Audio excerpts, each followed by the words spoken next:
Facebook has shifted a long-standing policy of so-called race-blind hate speech moderation to consider the detection and deletion of certain comments about whites, men, and Americans low priority compared to those about historically marginalized groups.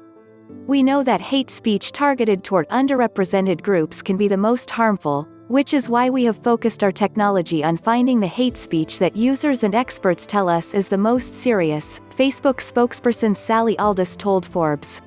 Thanks to significant investments in our technology, we proactively detect 95% of the content we remove, and we continue to improve how we enforce our rules as hate speech evolves over time.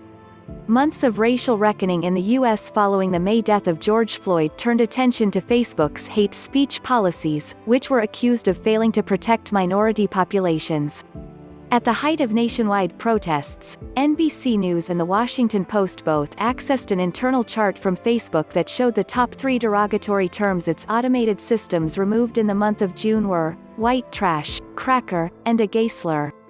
Meanwhile, hate speech against blacks, Jews and transgender people was reportedly taken down less frequently. An independent civil rights audit commissioned by the company determined its hate speech policies to be a tremendous setback in terms of protecting its users of color. Complaints over Facebook's content moderation sparked a high-profile advertising boycott over the summer entitled "Stop Hate for Profit," joined by major companies like Pfizer, Ford, Adidas, Clorox, Chobani and Starbucks. Facebook has since adjusted parts of its policies, announcing a ban on content denying the Holocaust, as well as more implicit hate speech, such as content depicting blackface and stereotypes about Jewish people controlling the worlds, according to Aldous.